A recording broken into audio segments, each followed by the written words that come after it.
난해하고 잘 해석을 해야 됩니다. 그리고 뒤죽박죽이 되겠고 또 먼저 전장에 나왔던 것들이 반복이 되고 있고. 자, 계시록 하면 이제 한 30번째 정도 되는 것 같은데 딱 펼치면 이제 뼈대가 우리 머릿속에 있어야 돼요.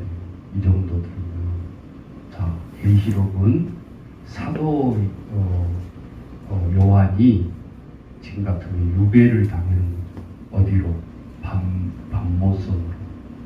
칠흑 같은 바다만 보이는 곳에 갇혀있는 중에 하나님의 음성을 듣는 겁니다. 환상도 보고. 그래서 계시록 1장부터 어떤 내용이 펼쳐졌죠? 따라서 하십시다. 반드시 해오세요.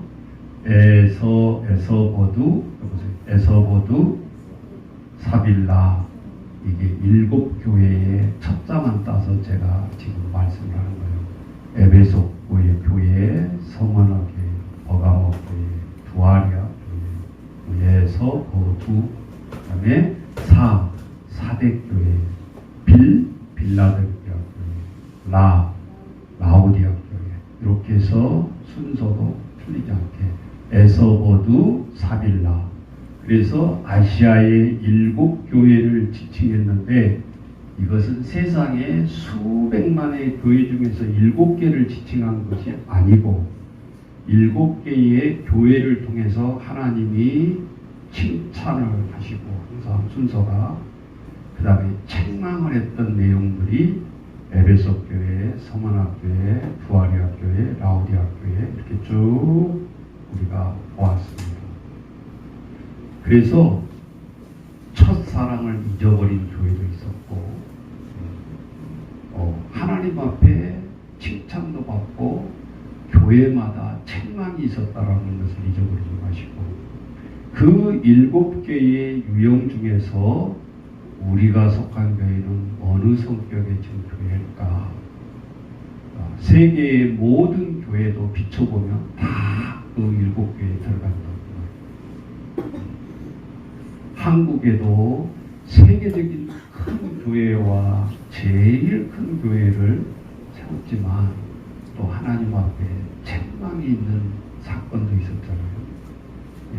그래서 그때 초대교회나 지금이나 우리가 다 하나님 앞에 칭찬만 받으면 얼마나 좋겠어요. 자, 7교회의 칭찬과 책망이 끝난 다음에 하나님께서 이제 하나하나 인을 떼시면서 심판을 행위를 하게 되는데 그것은 또 우리 얼굴에다 기억하라고 했죠. 그래서 하나님의 심판의 순서는 7 인의 재앙과 7 나팔 재앙과 7 대접 재앙이 실시가 된다. 그 7 대재앙의 마지막 장이 오늘 17장 음녀에게 내릴 심판의 내용이다. 이렇게 연결 우선하고요. 자, 오늘 17장도 우리가 그림을 통해서 먼저 보겠습니다. 뒤에 그림을 먼저 나오게 해주세요. 자, 우리가 하나님의 말씀으로 이렇게 이제 읽었는데 잘 와닿지가 않죠. 이거 좀 쭉 들어왔으니까 이제 조금만 터치를 하면 여러분도 기억을 하기가 쉽고 해나갈 거예요.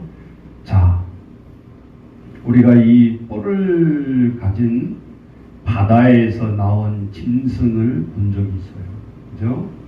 그래서 이 뿔을 가지고 뒤에 여인이 이마에 띠를 띠고 새겨져 있잖아요.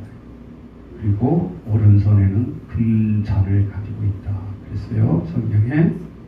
자, 그 다음에 오늘 본문에 보면 음녀라고 계속 나오는데 음녀는 아까 취한 여인이 음녀이기도 하지만 그 당시의 배경에 또 뜻하는 것이 있는데 그 당시의 음녀는 당시에 뭐를 상징한다고요? 로마를 상징한다. 로마 상징. 지금 같으면 우리나라의 영적에 가장 방해물이 북한이잖아요. 음녀라 생각하고 북한 틀리지 않아요. 영적 싸움에서. 저들은 하나님 자체를 인정을 안 하고 3일 전인가요? 그저께인가요? 여러분 뉴스 보셨어요? 붉은 광장에 인민회의 모이면 엄청나잖아요. 우리 국회에 모이듯이 모이고 거기에 김일성 사진하고 김정은이 사진, 아버지 사진 없애버렸어요. 뭘 의미하죠? 대방식대로 하겠다는 얘기예요. 조상독단제 이거지. 그 법무부를 모든 백성이 보는 데 앞에서 참수시킬 때부터 우리는 알아봤잖아요. 이 대단한 놈이다. 성경에서 말하자면 나는 정갈로 채찍으로 다스렸지만 우리 아버지는 채찍으로 다스렸지만 나는 정갈로 다스립니다. 그 통치가 그대로 또 먹히고 있단 말이에요. 북한이. 그러면서 그 빼기 힘든 20kg를 감량을 했어요. 살기 쉽지 않는데 나도 14kg 빼봤는데 그게 쉽지 않아요 진짜. 얼마나 악랄한가를 알 수 있어요. 배가 나와가지고 걸어다니면 숨이 가빠가지고 못하니까 20kg를 뺀 거예요. 그러면서 달라진 거는 이제 백성들이 정말 굶주리고 못 사는 거에서 눈을 뜨고 있다라는 거예요. 공산주의가 아니라 사회주의면서 이제 민주주의를 원하는 거예요. 우리 한국은 이 때를 놓치지 않을세라 문재인 대통령이 로마의 교황청을 방문해가지고 좀 평화 좀 다리 좀 놔주세요라고 해서 또 사정을 했잖아요. 잘 봐야 돼요. 자, 대선을 앞두고 어떻게 하나님께서 이끌어 가실지는 모르겠지만 만만치 않아요. 아무리 못해도 지금 세력도 만만치 않다는 소리죠. 저는 보여요. 누가 딱 데려가고 지금 딱 와요. 이게. 자, 오늘 우리가 하나님 앞에 보면 음료는 당시의 로마를 상징했다. 이거를 이제 좀 기억을 하시고 그리고 이제 말씀을 보면 쉽게가 될 거예요. 그 다음 사진을 보여주세요. 자, 일곱 머리와 몇 개의 뿔? 10뿔의 짐승의 비밀이라고 했어요. 자, 뒤에가 육지인가요? 바다인가요? 바다.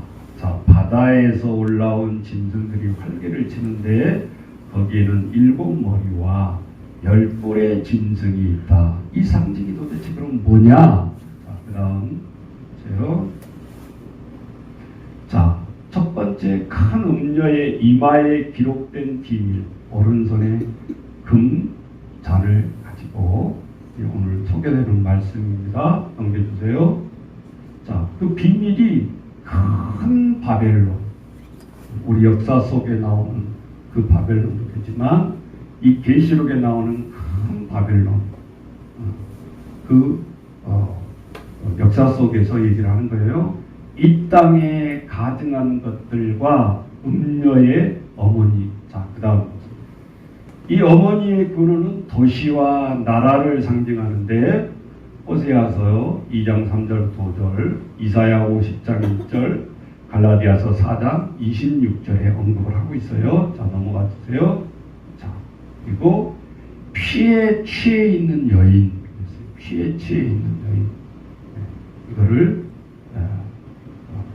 에스겔서 39장 18절 19절에 지금 나와 말씀이 있고요. 자, 그다음에 전에 있었다가 지금은 없으며 장차 나올 짐승. 성경을 읽다 보면 예수님의 방식을 그대로 사탄도 흉내를 내요. 이게 마디까지 세 마디. 자, 예수님은 늘 계시록에서 말씀하실 때 어떻게 말씀하시죠? 전에도 계셨고 지금도 계시고 장차 오실리 이렇게 하죠.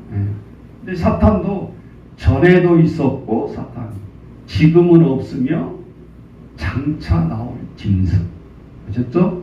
이 짐승이 로마 때 초대교회 때 끝나버리는 게 아니에요. 지금도 연속상에 있다. 이렇게 해야 계시록이 눈으로 쏙쏙 들어오는 거죠. 자, 그 다음에 보면, 자, 불신자들은 짐승을 경배한다. 자, 앞에 많은 저 7명의 왕이 저 우상숭배왕 앞에 걸려 있잖아요. 동글동글한 그림, 이 7왕이죠. 자, 그리고 앞에서는 비나이다 하면서 경배를 하고 있는 사람들의 모습이 보여요. 자, 우리 이 문화가 어디서 나오는가 잘 보세요. 우리가 세상 사람들이 믿지 않는 사람들은 개업할 때 돼지머리를 앞에다 보여요. 짐승을 숭배합니다. 그리고 그것도 모자라서 입술에다가 돈을 그냥 꽂아놔요. 목을 달라는 거죠. 물질을 달라는 거죠. 저 마장동에 가면 그래서 돼지머리도 웃는 모습이 10만원, 20만원 더 비싸고 찡그리고 있는 돼지는 가격이 안 나와요. 그래서 그 돼지를 사다가 돈을 꽂아가지고 거기 앞에서 절을 하잖아요. 부자 되게 해주세요. 자, 초대교회의 우상을 숭배하는 짐승 앞에 숭배하는 것과 전혀 다르지 않다. 그러니까 오늘 우리들이 많은 풍속 속에 일어나잖아요.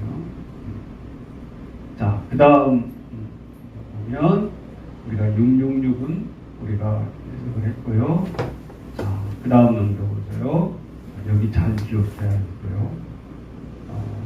7 로마는 자, 세계의 모든 길은 로마로 통한다. 제가 이런 말을 했잖아요. 자, 이렇게 이 큰 산등성으로 산으로 이루어진 7개의 산으로 중심으로 로마가 되어 있었어요. 아셨어요? 그래서 이렇게 이제 그림을 보시면 알겠지만 어떤 소요 사태가 일어나면 곧바로 그 7 산등성에 다스리는 분봉들 앞에 지원이 가능했어요. 그래서 로마 황제가 이 7개 성의 분봉왕들을 세워서 다스렸다라는 거죠. 네. 그게 오늘 이 지명이 나오는데 카피돌리오라는 성을 중심으로 세운 분봉이고요. 그 다음에 두 번째가 아엔티누스, 발음이 어렵습니다. 세 번째가 젤리오, 네 번째가 에스켈리노, 다섯 번째가 플라티노, 여섯 번째가 피렐라네, 일곱 번째가 디랄레 이렇게 되겠어요. 이게 실제 그 당시의 지명입니다. 이 로마는 7개 이 성 중심으로 이렇게 분봉왕을 통치를 했던 거죠. 우리나라 같으면 대통령이 있고 각 지역의 도지사를 세우잖아요. 지금 이런 시스템인데 저기는 황제를 세우고 각 성마다 분봉왕 7명을 세워서 통치를 하는 거예요. 예. 그 다음 봐주세요. 그 당시에 이 로마 화폐는 아무나 그림을 그려주지 않죠. 우리나라 초창기 때가 어렸을 때 500원짜리 지폐에 여러분 뭐가 그려졌나요? 거북선과 이순신 장군이 그려져 있었어요. 근데 왜 그렇게 좋은 화폐를 없애버리고 당장 학으로 그렸는지 모르겠어요. 누가 화폐계에 그렸는지 모르겠지만 지금 1000원짜리는 누구예요? 이와, 태계이와. 만원짜리는 푸른 것만 돈만 생각하지 그 누가 그린지를 모르면 안 되죠. 뭐예요? 세종대. 5만원짜리는 누구예요? 자, 제가 왜 물어봤냐? 그 당시에 그 나라의 화폐는 아무나 그려주지 않아요. 우리가 500원짜리 이순신도 있지만 나라를 구한 사람은 아닙니까? 오히려 너무 화폐가 가치가 낮은 데 그려진 것 같아요.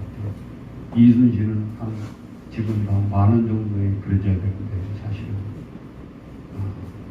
이게 문무의 차이점도 있어요.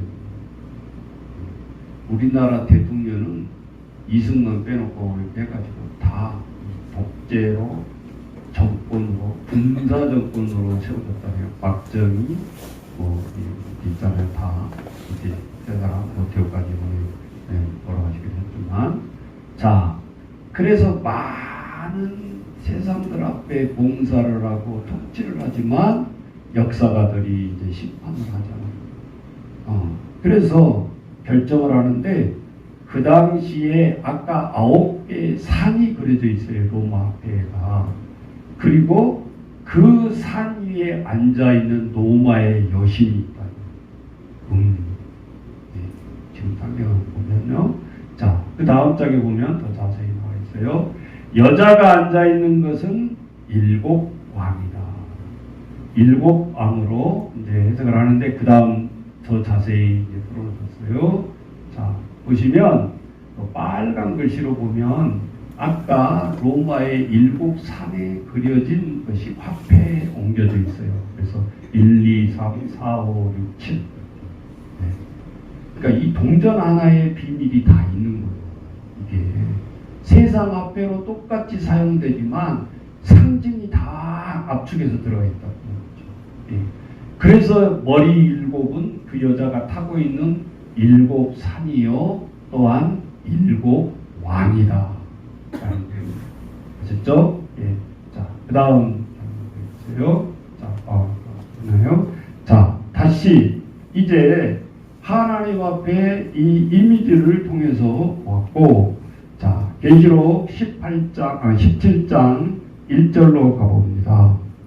자, 또 7대접을 가진 7 천사 중 하나가 와서 내게 말하되 이르되 이리로 올라와라. 물 위에 앉은 큰 음녀가 받을 심판을 내게 보이리라. 지난 주일날 제가 얘기를 했고요. 세상의 왕들이 그 여자와 더불어서 음행을 할 것이다. 그리고 다산을 상징하는 저들이 그 신을 믿고 통치자들과 많은 지도자들이 혼응을 하고 시파종을 한다. 제가 지난주에 얘기했어요. 자, 하나님을 통치하는 이미지의 거룩과 순결에 대한 정반대의 모습인 것이 틀림이 없다. 자, 5절로 가보세요. 계시록 17장 5절에 보니까 땅의 음료들과 가증한 것들의 엄이 큰 바벨론이라는 비밀의 이름이 적혀 있었다. 그랬습니다. 그래서 아까 큰 바벨론이 나왔죠. 땅의 음료들과 가증한 것들의 어미더라. 무엇이? 바벨론. 그러면 계시록 오늘 먼저 앞서서 봅니다. 17장 18로 가보세요. 18절에 또 내가 본 그 여자는 도대체 누구냐? 땅의 왕들을 다스리는 큰 성이라 하더라. 큰 성이라 하더라. 큰 도시, 통치권을 가진 그 창녀를 심판한다 그랬는데 그것은 큰 성 바벨론의 심판을 의미하는 거죠. 그래서 실제적으로 이 바벨론이라는 나라는 성경을 읽다 보면 우리가 인류의 큰 근원이 4대 강을 중심으로 사람은 물을 먹어야 하기 때문에 물을 따라서 고대 국가도 발전하게 되죠. 그래서 티그리스강, 유프라테스강, 4대 강이 있잖아요. 강 쭉 이렇게 해가지고 그런데 이 메소포타미아 남쪽의 왕국으로서 그 당시에 큰 강한 민족이 아수르가 있었는데 이 아수르에 의해서 중동 지역에 다시 패권을 장악한 나라가 있었는데 그게 바벨론입니다. 그리고 그 뒤에 이제 로마가 장악을 쉽게 말하자면 그래서 이 바벨론은 이스라엘 백성들에게 어떠한 타격을 줬나요? 남쪽 유다에 586년에 이 남쪽 유다가 이 바벨론에게 삼켜버려요. 그래서 70년 동안 유다의 백성들을 포로로 끌려갑니다.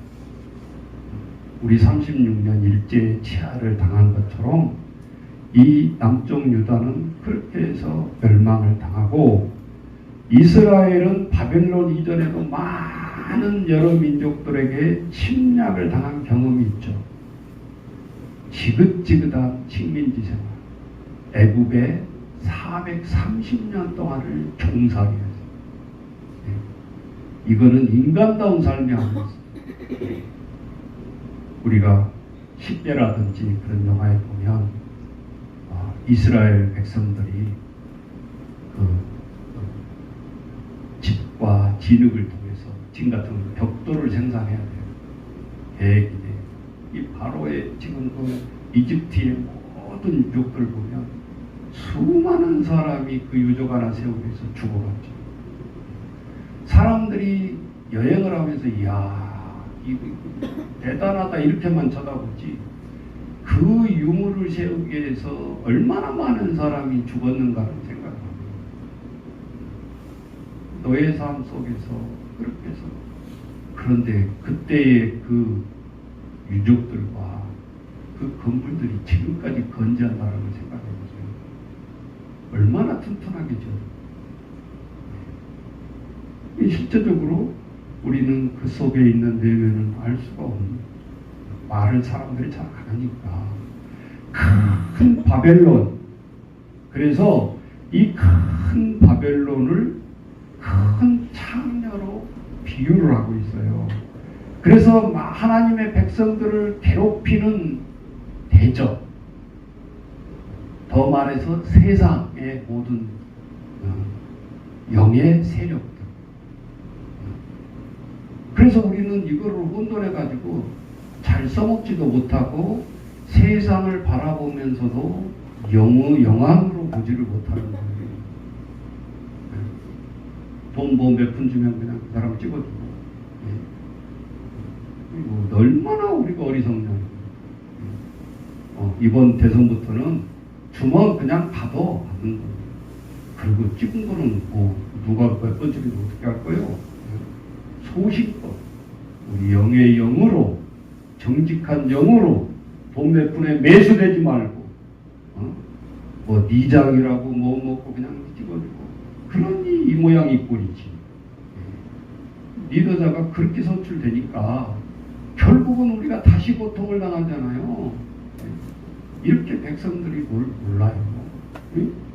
자, 우리가 분위기로, 지역주의로, 학연으로 이런 것으로 휘둘러서는 안 된다.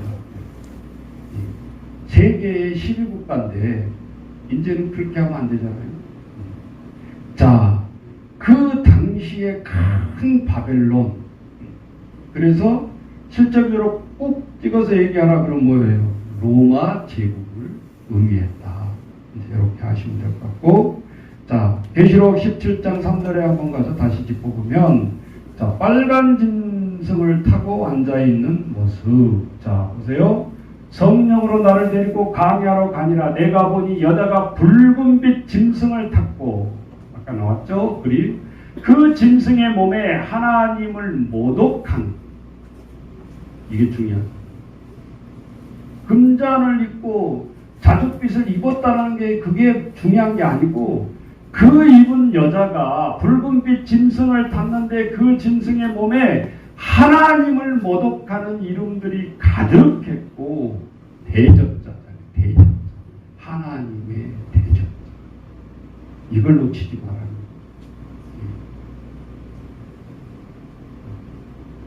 그래서 바다에 올라온 이 짐승은 성자 예수님을 모방합니다. 야, 사탄이요. 계시록을 읽다 보면 야, 이렇게 모방을 합니다. 그래서 이단들이 전혀 하나님 말씀을 가지지 않는 게 아니다. 하나님 말씀을 똑같이 가지고 간 척하면서 결정적인 데서 하나 딱 자기를 두각시킵니다. 그죠? 네. 다 틀린 게 아니에요, 말씀이. 그러니까 사람들이 알 수가 없는 거예요.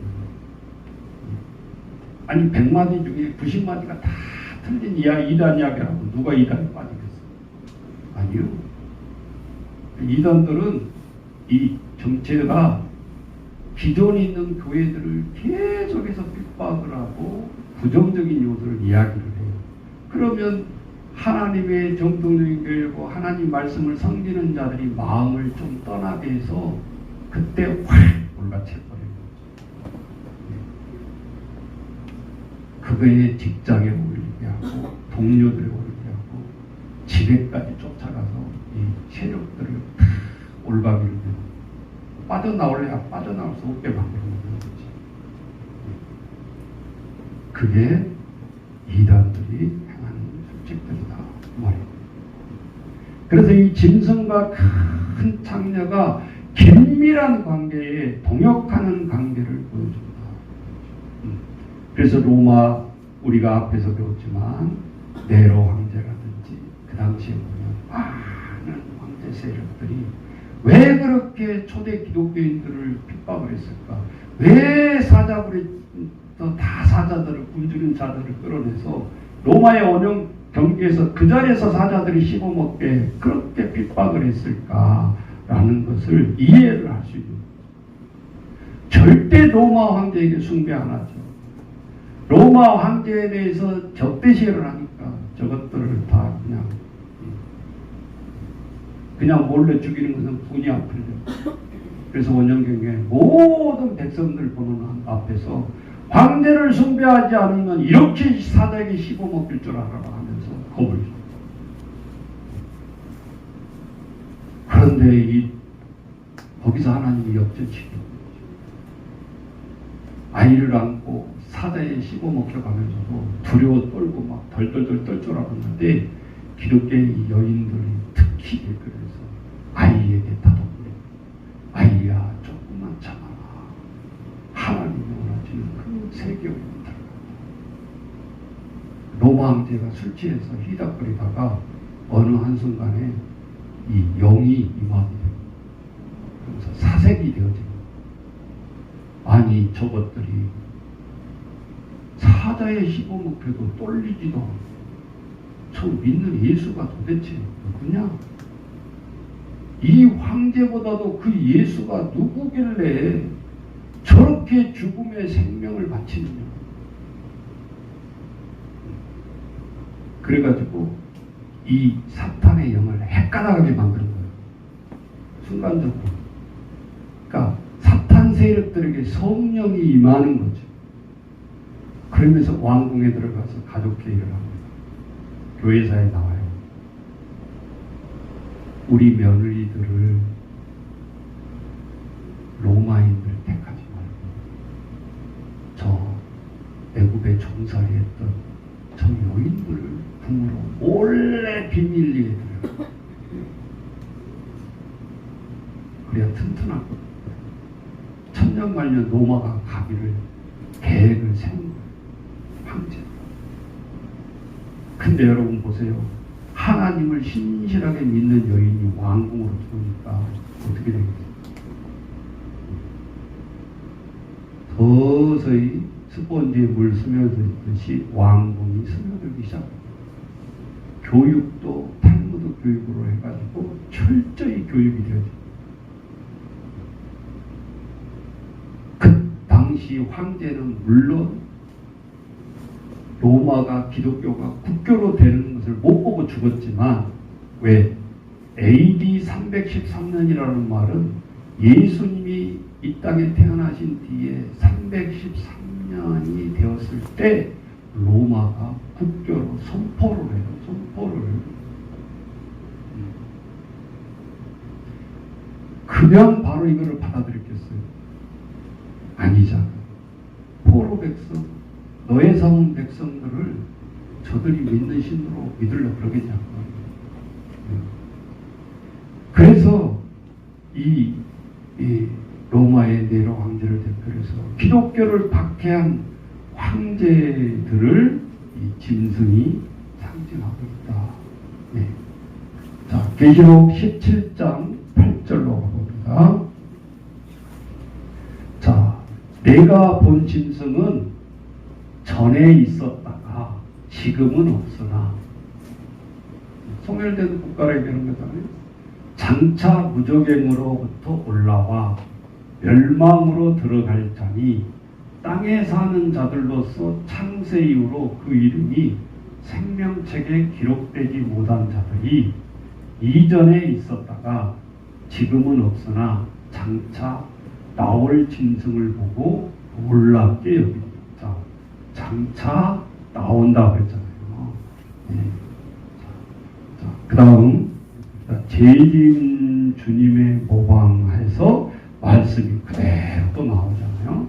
자, 전에도 계셨고 시방도 계시고 장차 올 예수 그리스도, 이렇게 항상 계시록에 지금 표현되고 있잖아요. 그런데 원어를 찾아보니까 예수님이 오신다고 할 때의 헬라어하고 짐승이 온다라고 할 때 그 온다라는 헬라어가 틀려요. 쉽게 말하자면 우리가 사용하고 있는 타임, 시간과 하나님의 때에 그러잖아요. 그때는 우리가 지금 2021년 10월 31일 이 날짜가 아니잖아요. 하나님의 때는. 그래서 이단자들이 자꾸 하나님의 때와 이 우리의 살아가는 때를 혼돈한 거예요. 그래가지고 사사로이 풀었죠. 그래서 91년도에 마지막 예수님이 이렇게 딱 자기들 오시는 이 십자가 틀에 예수님이 내려온다. 휴거. 난리가 났었죠.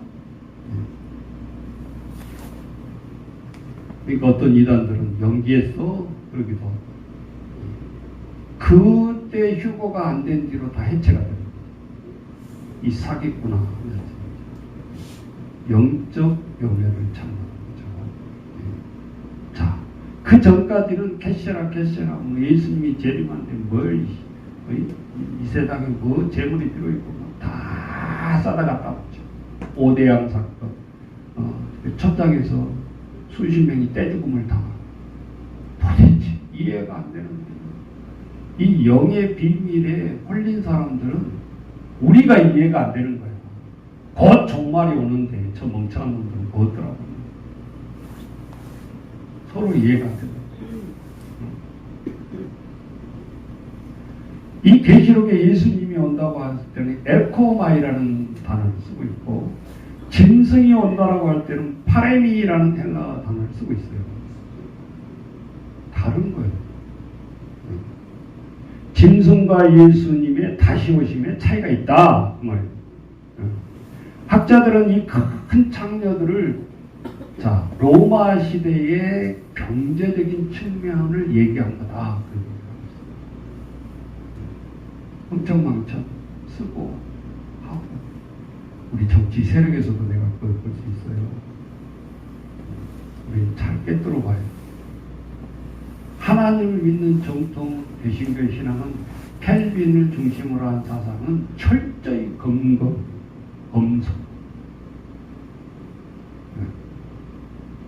여기에서 딱 한 발자국 나가니까 큰 교회로부터 목회자들이 딱 타락으로 떨어집니다. 다른 데 있는 게 아니었어요. 지금도 보세요. 99% 땀 흘려서 영적으로 사역을 하는데 그 1% 때문에 땅으로 떨어져 버리잖아요. 존경을 하더라고요. 그러니까 비아냥거리면서 기독교를 개독교라고 이러잖아요. 우리가 그런 말에 휘둘릴 필요도 없지만 한편으로는 우리가 자상의 마음으로 돌이키고 회개해야 된다고 말해요. 그 당시에 짐승은 로마 시대의 정치와 군사적인 측면을 얘기했어요. 그러니까 형상도 뿌리 달리고 다사도 하고 싸우고, 마지막에 우리 계시록에 보면 자기들끼리 치고받고 음녀와 이 짐승들이 싸워서 결국은 죽이고 그들을 불살라버린다고 했잖아요. 가만 놔둬도 이 음료의 세력들은 괴멸이 되는 거예요. 그래서 오늘 계시록 17장 9절부터 14절에 보면 이 세 가지 여기 나오죠. 자, 지혜 있는 뜻이 여기 있으니 그 일곱 머리는 이제 해석을 합니다. 일곱 머리는 뭐라고 그랬어요? 여자가 앉는 일곱 산이다. 아까 일곱 개 산 기억하세요? 로마의 산봉우리 일곱 개. 자, 또 일곱은 무엇을 나타내요? 일곱 왕이라. 분봉왕 일곱 명차. 너무 쉽잖아요. 먼저 하고 하니까. 그죠? 일곱 왕이라 다섯 왕은 망하였다. 이 분봉왕이 뭐예요? 왕이 세워졌다가 분봉왕이 이 지구상에 사라질 거예요. 다섯은 망하였고 하나는 있고 다른 하나는 아직 이르지 않아요. 그러니까 뭐예요? 일곱의 이 세상을 지배하러 왕들이 바벨론도 멸망했고 로마도 멸망을 했고 지금 미국이나 중국이나 이런 것을 한번 빗대서 생각해 보세요. 그래도 넘버원 뽑으라면 지금 미국 아니에요? 우리를 지켜주니까 우방 세력 좋은 나라 이렇게만 보지 마시고. 자, 아직 이르지 아니하였으나 이르면 반드시 잠시 동안 머무르리라. 이어서 전에 있었다가 지금은 없어진 짐승. 짐승은 여덟째 왕이다. 일곱 중에 속한 자라. 자, 여덟째 왕인데 이 네트워크가 되어 있는 왕이라고 일곱 중에 속한 자라. 그가 멸망으로 들어가리라. 패망을 선포하고 있어요. 자, 그 다음 내가 보던 열 뿔은 열 왕이니 아직 나라를 얻지 못하였으나 자, 열 뿔을 가진 열 왕이 나라를 아직 얻지 못했다라고 합니다. 다만 짐승과 더불어 임금처럼 한동안 권세를 받으리라. 그 다음 보세요. 그들이 한 뜻을 가지고 자, 뭐예요? 뭉치요. 뜻이 이념이 같아요. 자, 우리 요즘 세계에 보면 어저께 뉴스 긴급으로 나왔죠? 타이완 중국이 먹어버리려고 지금 하고 있죠. 수작이 여자가 벌벌벌 떨면서 미국 좀 도와줘 헬프미 하고 있는데 도와준다고 그랬죠. 그 좋아서가 아니라 중국과 미국은 이제 맞짱을 뜨자는 것이잖아. 그래서 비행기까지 어떻게 5 띄웠잖아요. 이야, 중국 우리 미리 이렇게 한번 띄워보는 거다. 오판하지 말라. 이게 또 어떻게 될지 모르겠어요. 3차 전쟁도 일어날 징후도 보이는 것 같고. 모를 일이니까. 언제는 뭐 2차 전쟁 일어날 줄 알고 일어났어요. 자, 그들이 끝까지 악의 세력들이 일본이 그 당시에 끝까지 손을 항복을 안 하니까 미국이 가서 한 방 떠들어 버렸죠. 히로시마에 딱 하나 떨어지는 순간에 다 잿더미로 변하면서 항복한 거죠. 자, 어떻게 보면 지금은 더 빠르다. 핵단추 하나에 끝날 수 있다. 우리가 겁을 먹게 제가 이 말씀하는 게 아니라 이제는 전쟁은 소총 들고 가서 싸우는 시대가 아니라고 말이에요. 목사님 피나? 어디를 피나는가? 그 시간이 어디 있어? 10분 안에 모든 것이 다 끝나버려요. 자, 실제적으로 그들이 한 뜻을 가지고 자기의 능력과 권세를 누구에게 줬다고 그랬어요? 짐승에게 주더라. 자꾸 헷갈리지 마세요. 두 가지 음료, 짐승을 그래서 놓치지 말고 가라고. 그들이 어린 양과 더불어 어린 양이 누구예요? 어린 양? 예? 예수 그리스도로 어린 양이 뭔지도 모르면 안 되지. 자, 어린 양 예수 찬양도 있잖아요. 자, 그들이 어린 양과 더불어 싸우려니와 자, 결국은 이 악의 세력과 하나님의 세력이 막판에 가서 오늘 마지막 7 대적 심판이잖아요. 싸운다 그 말이에요. 어린 양은 만주의 주시요 만왕의 왕이다. 10명의 저 사탄의 왕들과는 비교가 된다. 만왕의 왕이심으로 그들을 이긴다 진다. 이기실 터이요 또 그와 함께 있는 자들 곧 부르심을 받고 택하심을 받은 진실한 자들도 이기리로다. 뭐 끝났네요. 예언이 되어 있잖아요. 자, 그 다음 보세요. 자, 지금 전에 있었다가 지금 없어진 짐승은 8째 왕이니 7 중에 속한 자라. 그가 멸망으로 들어가리라. 오늘 우리에게 말씀해주고 있죠. 자, 17장 16절에 보면 다시 한번 열불과 짐승은 음녀를 미워하고 망하게 하고 벌거벗게 하고 그의 살을 먹어버리고 불로 살라버릴 것이다. 지금 누구끼리 싸우고 있는 거예요? 열불 짐승과 음녀의 대결이를. 여러분, 하나님 말씀이 있다 보면요 정말 이해가 안 될 때가 있죠. 자, 이것에 빗대어서 그대로 제가 구약의 예를 들어볼게요. 수십만의 상대방의 적군들은 수십만이에요. 20만이 넘는다고 성경에 나오죠. 근데 기드온 용사가 하나님이 싸우게 할 때 그들은 사사잖아요. 왕이 없을 때요. 하나님 앞에 기드온이 기도를 하는데 아니 저 20만대 그래도 한 10만이나 줘야 이길까 말까 할 텐데 하나님이 기드온의 기도를 듣고 응답을 줍니다. 일단 모아라. 그리고 이 기드온 용사를 착출할 때 내가 방법을 가르쳐줄게. 그게 뭔데요? 저들이 목말랐을 때 개울에 가서 물을 먹으라고 명령을 하라. 그러니까 그 휴식 시간에 목이 갈증이 나는데 물 마시라고 군인들한테 명령을 내리니까 막 가서 무릎을 꿇고 개처럼 핥아먹고 어떤 사람은 손으로 막 먹고 이게 오합지졸이에요. 근데 하나님의 거기 면접 방법에 그게 속에 들어있던 거죠. 기드온에게 다시 얘기합니다. 아까 물 마실 때 무릎 꿇고 개처럼 먹었던 자는 다 집으로 돌려보내라. 그들은 군사가 될 자격이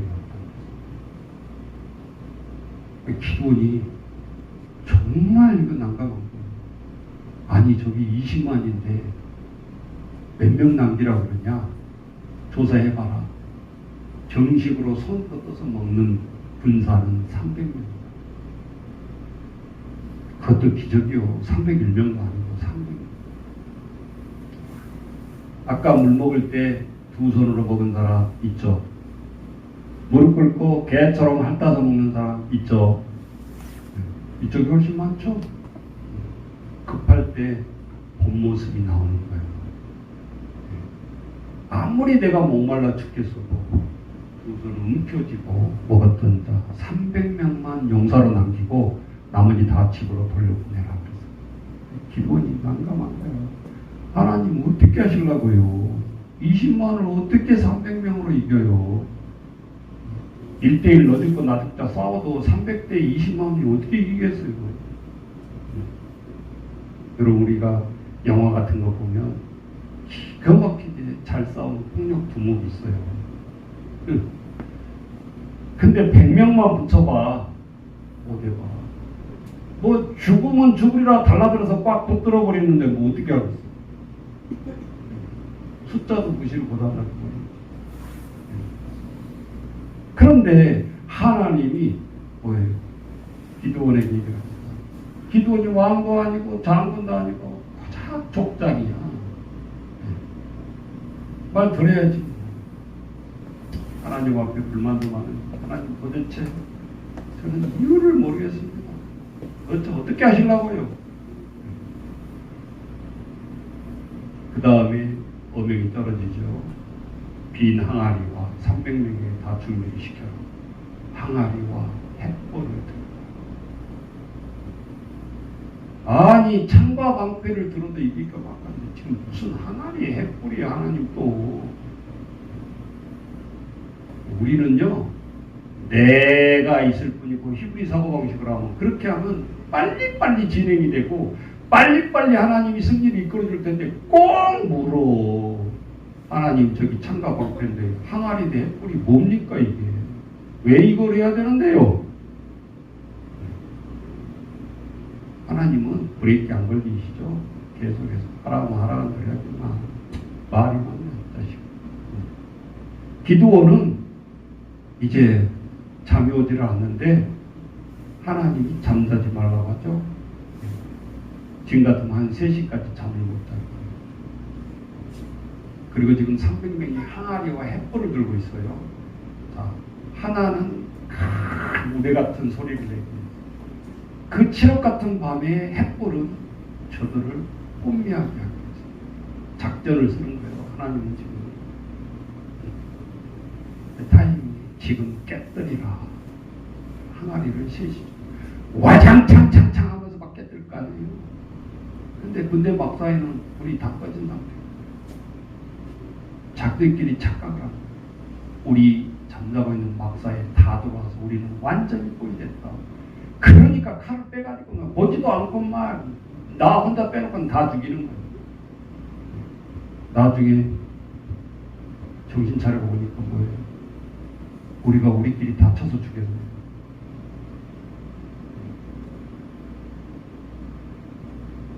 그제서 기드온이 깨닫게 되죠. 우리를 10만 명 대 20만 명 싸웠으면 10만 명이 다 죽었을 거예요. 우리 방식의 전략과 전투는 완전한 패배. 어떠한 유능한 장군이 있다 할지라도 수적으로 해볼 수가 없어요. 하나님은 이스라엘 백성들을 기분 나쁘게 집으로 돌려보냈지만 정신무장한 그리스도의 군사 300명이면 족하다라는 거예요. 이겨내잖아요. 이겨내잖아요.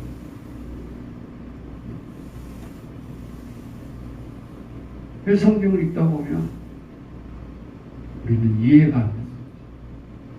승리를 이끌었어도 이 승리가 어떻게 된 거냐? 자기들끼리 자멸. 하나님의 백성들은 다 보고 횃불과 항아리가 뭔 희할 데 없는 것이 아니고 가장 저녁 3시에 꼭 필요한 무기죠. 인간은 갈 길이 없어.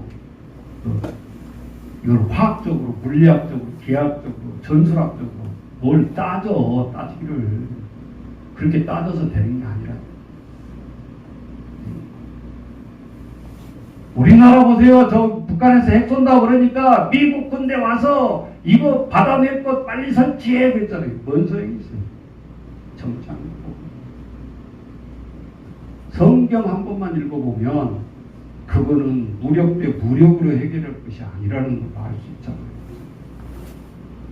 또 한쪽에는 백성들이 못 들어게 하고 그거 설치 못하게 우리 마을 이거 설치해놓으면 다 죽는다라고 막 소리를 지고 막 길가에 눕고 그러고 있었던 사건이죠. 어떻게 우리가 무기 대 무기를 보고 백성들이 판단을 해도 그거는 아니지. 그거 한 방 막아서 우리가 보호가 된다면 수백조 원을 쏟아 들어더라도 설치를 해야 되겠죠. 여러분 그거 설치한다고 될 것 같습니까? 해도 머리들의 정책과 신뢰가 더 중요하다는 지금. 그렇게 치고받고 싸우면 결국은 우리 대한민국은 괴멸이죠. 핵을 쏘는데 남아있을 민족이 어디 있어요?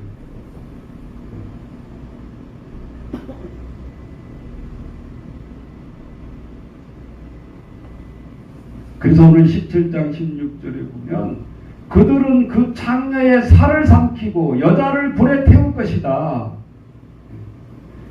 이 악한 세력들의 속성은 성경에서 보면 파괴적인 속성이 있어요.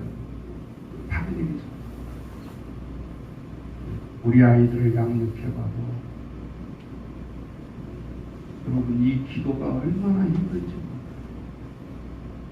아이 목사님 뭐 그냥 하나님 앞에 하면 되지 기도가 어렵다고요. 어렵죠. 내가 기도를 하는 가운데 분노가 일어나면 그거는 아직 기도가 아닌 거죠. 이거를 잠잠하게 세워야 되는데 그게 어려워요. 그러니까 하나님 앞에 지금 화내고 있는 거지 그거는 기도가 아니다.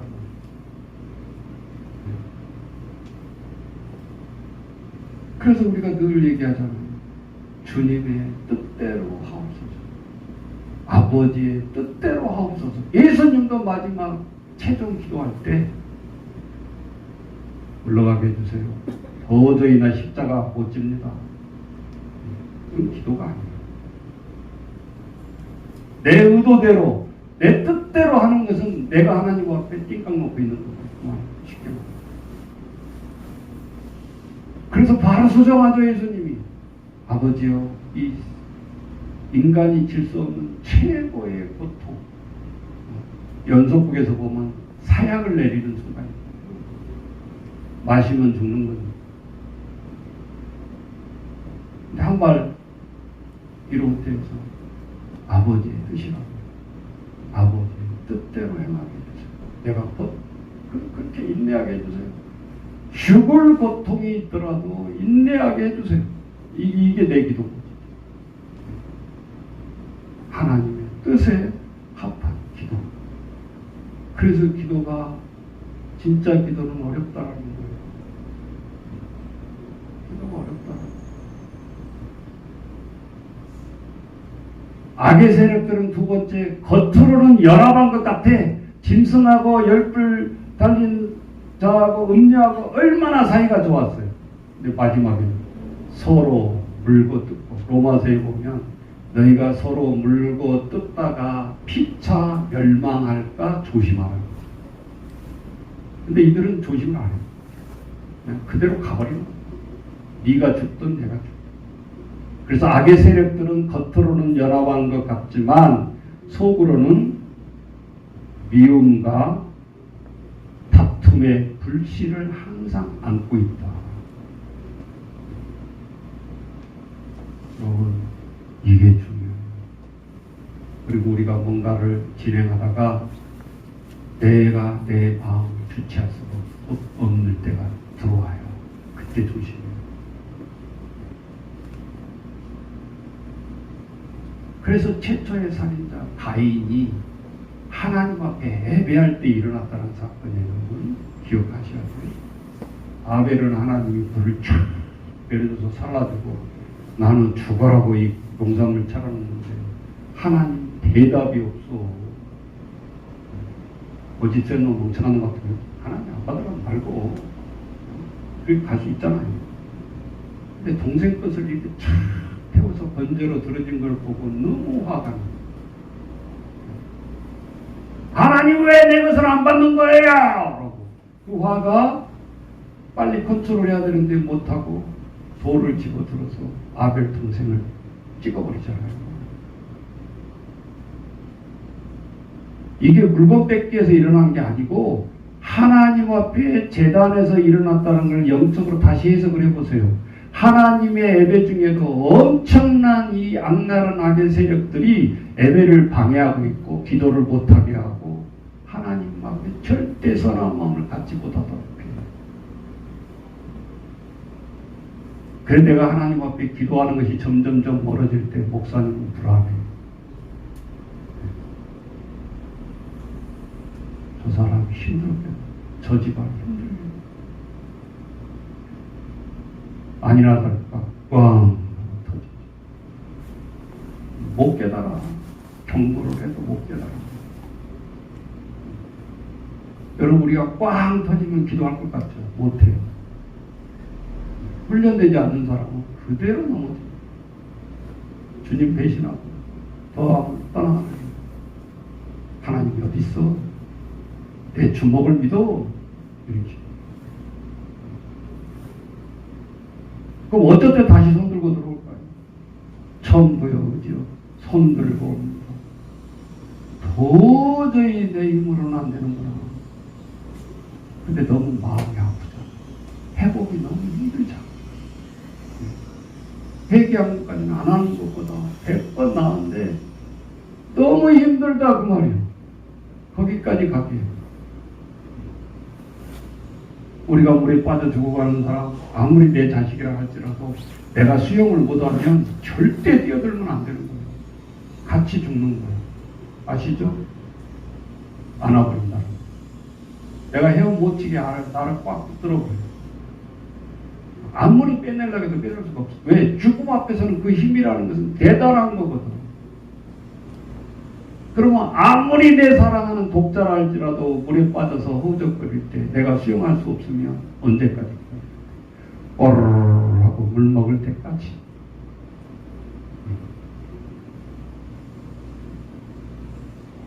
그 다음에 들어가서 머리카락만 잡고도 꾹 올라오는 사람. 그때 끌고 나와요. 그리고 인공호흡에서 물만 버텨내면 사는 거니까. 호적되다가는 다 같이 멸망으로 죽는다. 얼마나 침착해야 되고요. 얼마나 우리가 가정에서나 자녀들의 위기 속에서 침착해야 된다는 것도 알 수 있어요. 또 중학교 되면 그렇게 우리한테 속을 썩이잖아요. 답은 딱 한 가지야. 기다려야 돼. 인내가 필요한 거지 도덕적으로 깨달아서 그 행동을 돌이킬 수가 없어. 많이 우리가 보고 있잖아요. 어휴, 뭐가 될까? 저렇게 해서 뭐가 할까? 우리가 말은 많이 하지만 결국은 2, 3년 지나면 싹 행동이 바뀌어지잖아요. 아니잖아요. 그러니까 중국기도 해야 돼. 끝까지 악의 세력에 물려가지 않도록. 그 방법밖에 없어. 성경이 가르쳐 주잖아요, 우리에게.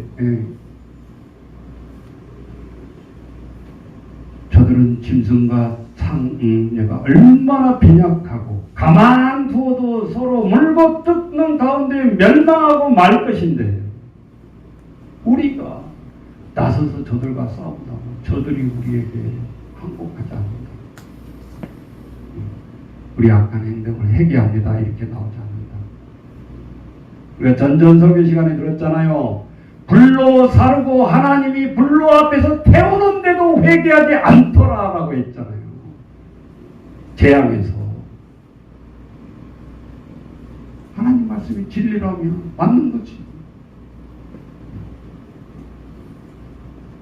폭력배 주먹이 들어가서 너 불어 얘 어디 있어? 라고 경찰이 아무리 수사를 해도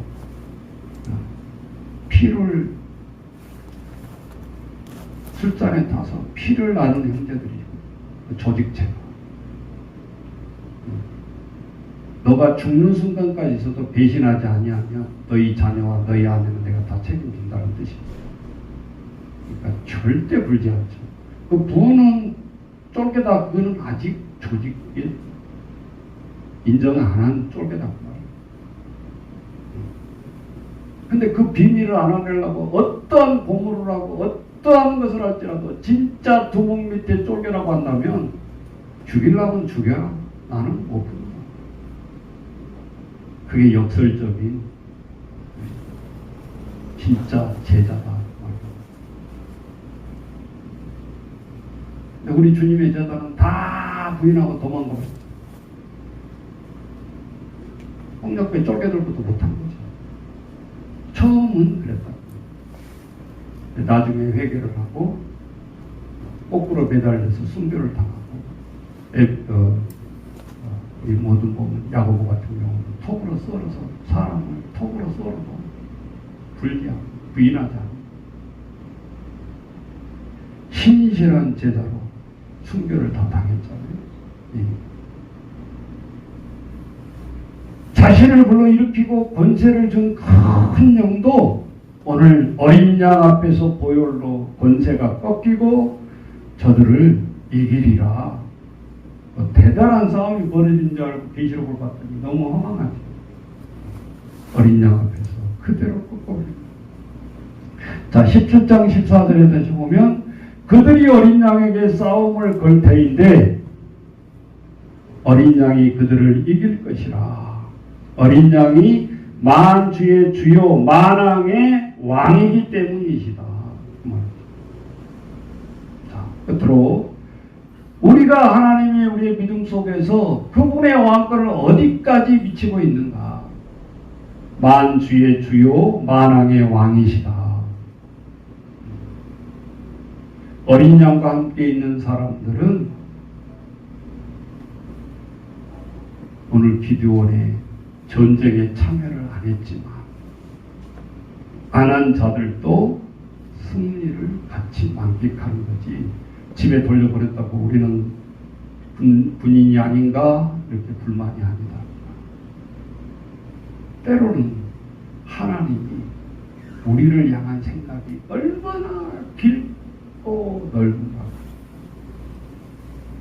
때로는 우리 헬라적인 사고방식이 아니 하나님 꼭 그렇게 해야 구원해 줍니까? 여리고성 7바퀴를 꼭 돌아야 무너집니까? 그냥 안 돌고 무너지게 할 수도 있지 않습니까? 이렇게 또 따질 수 있잖아요. 6바퀴 돌아도 안 무너집니다. 하나님의 법은 어떻게 했어요? 7바퀴 돌았을 때 여리고가 무너집니다. 그걸 다시 해석해 보세요. 하나님의 약속을 철저히 믿어라. 6바퀴 돌아놓고 7바퀴 돌아가지고 안 무너지면 어떻게 하지? 이런 불신 속에서 우리가 신앙생활을 하면 안 된다고 하지. 우리는 세상과 싸움이 있고 늘 눈에 보이는 세상, 권력자들이 싸움을 걸어오기도 하고 눈에 보이지 않는 공중권세 잡은 자들이 싸움을 우리에게 걸어옵니다. 티내고 싸우란 소리가 아니야. 태연해 하면서도 기도를 하면서도 세상을 바라보면서도 지도자들을 위해서 기도하면서도 하나님 영안을 열어주세요. 자유가 우리가 다 있잖아요. 죽인다고 그래도 내가 찍을 사람 찍을 수 있잖아요. 누가 보는 게 아니잖아요. 근데 우리 국민들은 너무 어리석어. 바람을 타, 바람. 모르니까. 누구 찍어야 되지? 물어보고 찍. 성도들의 가장 큰 능력이자 핵심이 되는 전략이 있다면 우리는 어린 양과 끝까지 함께합니다. 기드온과 함께하는 하나님의 지략이 이겨내듯이 참 말도 안 돼. 저건 싸움. 저건 개죽음이야. 저렇게 하다. 무슨 항아리야 무슨 햇불로 어떻게 20만 명을 이겨. 내 목숨이 아깝지 나가는 것이. 이런 불평불만으로 하나님을 신뢰하지 못한다. 오늘 한 주간도 또 우리가 하나님과 쌓아갈 때, 이 세상과 영적 세력과 쌓아갈 때 말씀을 보여줬고, 저와 여러분 마지막 추수의 비밀이 알았으니까 오늘 늘 어린 양 예수 주님을 모셔드리고 늘 성령과 동행하면서 하나님 도저히 이해가 안 됩니다. 이해가 안 된다라는 소리는 엄청난 기적으로 우리에게 보여줄 것을 예견하고 있잖아요. 이해가 안 될수록 더 좋아해야 돼요. 내가 할 것 같고 내가 우리가 싸워서 이길 것 같으면 뭐 하나님인지 이렇게 가서 휘둘리고 말지. 성경을 보라고요. 수백 건 수천 건의 사건을 보면 도저히 인간의 힘으로 안 돼. 오병이어 사건, 어린 떡 5개와 물고기 2마리로 어떻게 5,000명을 먹입니까? 목사님은 얘기하고 이렇게 따지겠잖아요. 돈이 얼마 있어요? 계산해봐. 이게 없는 이상 빵과가 관계가 없더라고 생각합니다. 우리가 일을 해보면 그래요 여러분. 1 더하기는 2로 됩니까? 아니에요. 모든 주어지는 것도 우리의 생각과는 달라지. 자, 오늘 우리 마지막 추수의 비밀을 통해서 저와 여러분들이 늘 하나님과 동행한다는 신뢰가 오늘 우리가 가지고 한 주간도 승리하시는 저와 여러분 되시기를 주의 이름으로 축원합니다.